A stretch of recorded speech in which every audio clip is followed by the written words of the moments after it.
विशाल की थाली में कैसे पहुंच गए? अरे मैंने तो डिब्बे में रखे थे।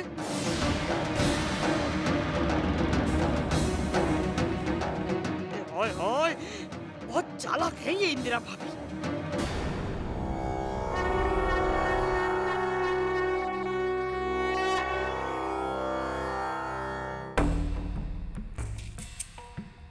गहने मिल गए।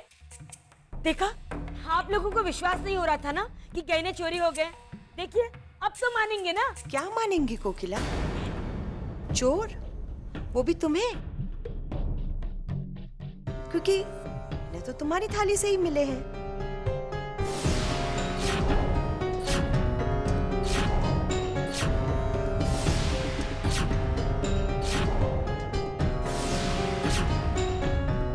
यही अंजाम होता है गलत करने वालों का। गणपति बाप्पा ने खुद न्याय दिया है और सच इस तरह से सबके सामने आया है कि आप नकार ही नहीं सकती। खुद के पास गहने रखकर मेरे माता पिता पर इतना गंदा इल्जाम लगाया आपने। यहाँ तक कि तलाशी। मंजीत,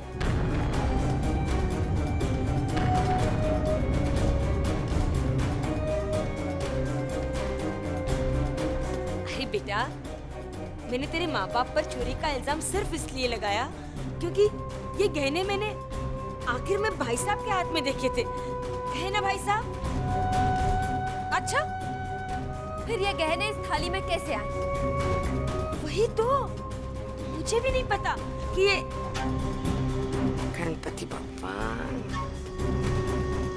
क्या आप हम सबको बेवकूफ समझती हैं?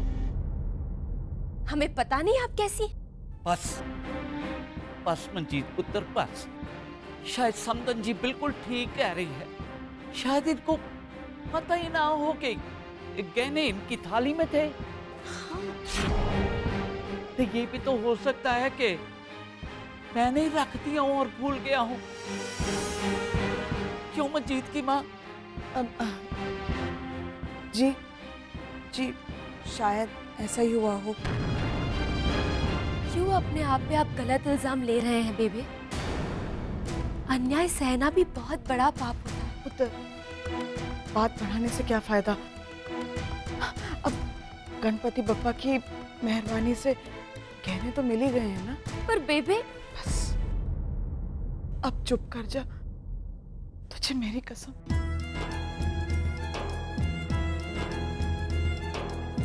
बेबे,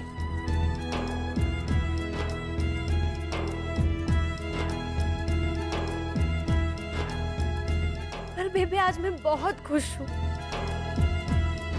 क्योंकि गणपति बाप्पा ने खुद न्याय किया।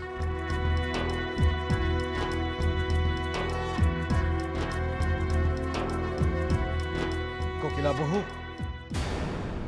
शर्म तो मुझे आ रही है कि अभी भी तुम चुपचाप खड़ी हो और मुझे कहने की जरूरत पड़ रही है कि तुमने जो गलती की है उसके लिए इनसे माफी मांगो।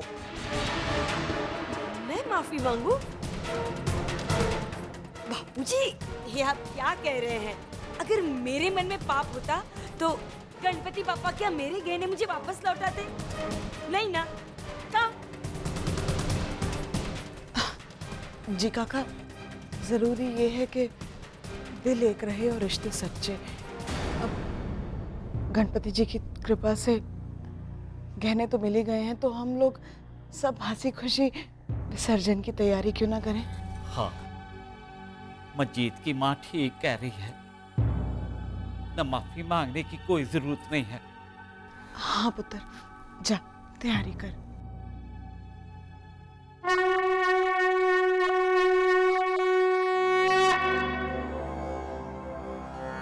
गणपति बाप्पा, ये गहने लौटाकर आपने अपने वजूद को सच करके दिखाया है। अब सच में है। गणपति बाप्पा